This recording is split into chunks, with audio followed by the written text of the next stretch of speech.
E aí, pergunta geral mesmo. Olha só, o lucro líquido da Vale caiu 78%, e a receita líquida 13% e o EBITDA ajustado 26%. Vieram números, vamos dizer, decepcionantes, né? Vieram bem negativos.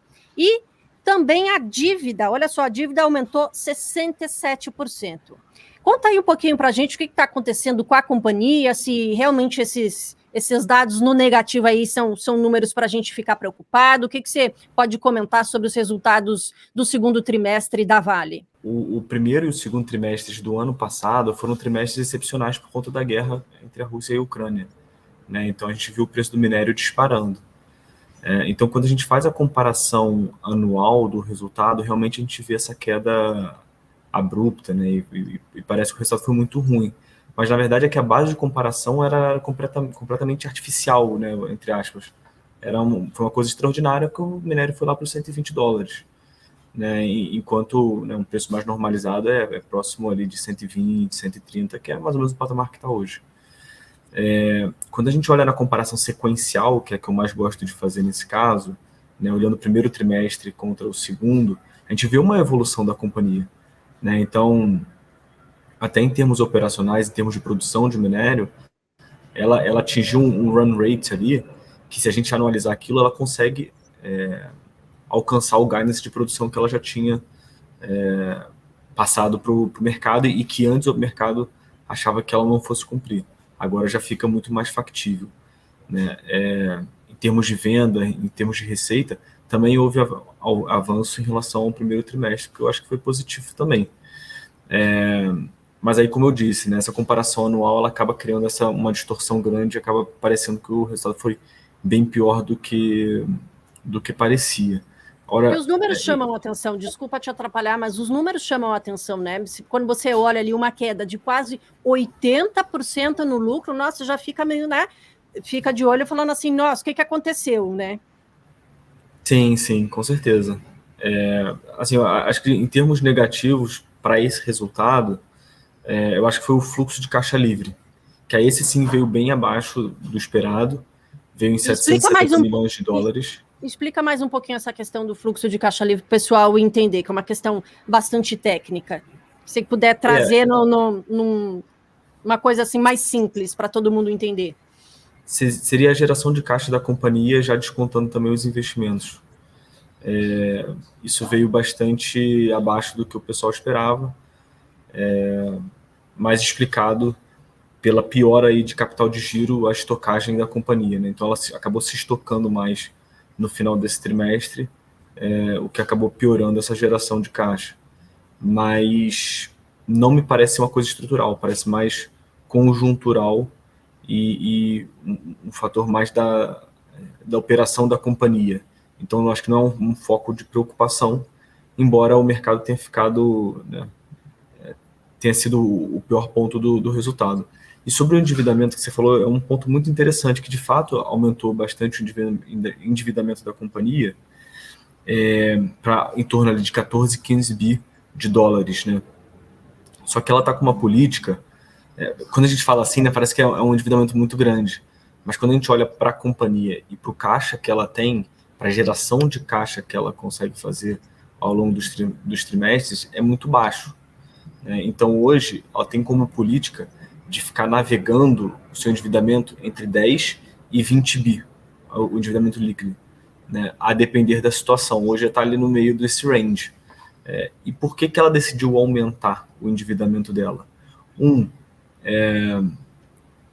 Porque ela está vendo oportunidade, com a ação dela caindo bastante, de gerar valor para acionista, como ou pagando dividendo, ou pagando JCP, ou recomprando suas ações. Então, o que a gente viu nesse trimestre, como tal qual aconteceu também nos outros trimestres, foi uma aceleração grande no processo de recompra e no pagamento de dividendos, né, que é uma forma de você gerar valor para o seu acionista com as suas ações ali, né? Então, no final é explicado por isso, que eu acho que é positivo. Eu acho que foi positivo nesse caso. É uma maneira de equilibrar, vamos dizer, né? Que as ações estão sofrendo um pouco, né? A gente fala de Vale de vez em quando porque é um peso pesado na bolsa, então tem muitos investidores. ao mesmo tempo tentando equilibrar, trazendo para o acionista também não sair. E como você falou agora dessa distribuição de proventos, apesar do resultado negativo, né, dos dados aí, a gente vê uma certa piora, mas no contexto aí que você explicou, não é negativo, vamos dizer assim, a empresa informou também que vai distribuir 8 bilhões em JCP, né?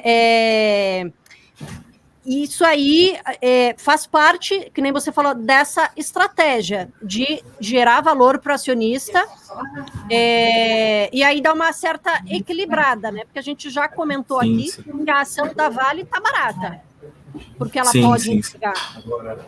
Eu acho até que também é uma estratégia pensando eventualmente no fim do JCP, né, que é uma das estratégias aí do governo para melhorar a arrecadação aí do governo, né? Então, e alterar a forma como as empresas pagam seus impostos, né? Então, no final, existe até uma expectativa nossa, e acho que com a Vale está se confirmando verdade, acho que vai acontecer até com outras empresas também, de uma aceleração no pagamento de JCP para você antecipar esse benefício que parece que vai terminar já para o ano que vem, né?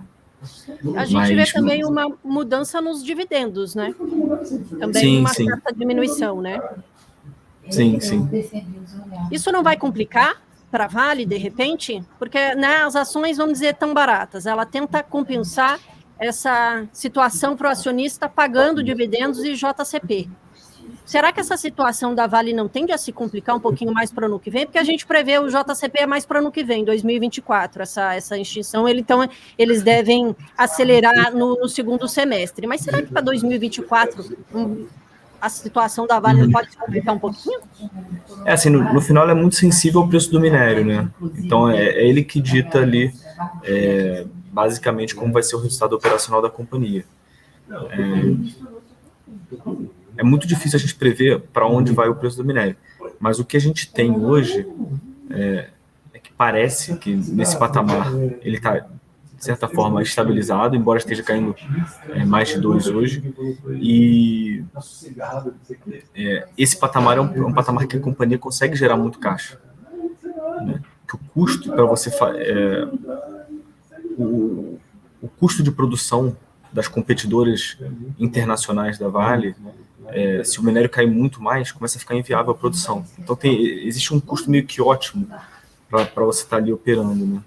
Então, obviamente que se o minério tiver $200 ali, né, acaba beneficiando para caramba a companhia, mas também é num cenário, de certa forma, insustentável, que não parece que vai se repetir agora. Mas nesse patamar que está hoje, acho que já é bastante saudável, e não acho que seja ruim para a companhia, não, né? E vamos lembrar que a China está com algumas políticas aí de estímulo à sua economia, que também deve beneficiar o segmento de infraestrutura de construção civil, que, por sua vez, faz com que o preço do minério também suba, né, beneficiando a companhia. Tá, legal. E agora, queria voltar um pouquinho na questão da distribuição do juro sobre capital próprio. Queria saber se, para o investidor, vamos dizer, tudo bem, ele pode ter, mas está interessado em comprar mais, ou aquele que não tem Vale ainda. Vale a pena, porque quem tiver as ações até o dia 14 de agosto, vale essa distribuição de juros sobre capital próprio. Só que a gente sabe, depois de uma distribuição, há uma correção depois no valor da ação. E aí eu queria te perguntar, em termos, né, o investidor, olhando agora, valeria a pena comprar a ação da Vale agora para receber esses dividendos, vamos dizer assim, ou valeria a pena esperar, sei lá, no dia seguinte, distribuir, e aí houve aquela correção na ação da Vale? O que você sugeriria?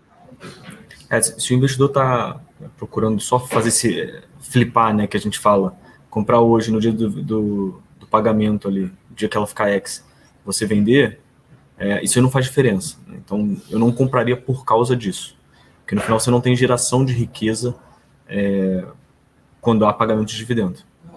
Tá? Então, por exemplo, se a ação negocia R$100 e ela pagou 5% de dividendo, ela abre, no dia anterior de ficar ex, ela abre R$95. Então, você fica com 5 dividendos mais 95.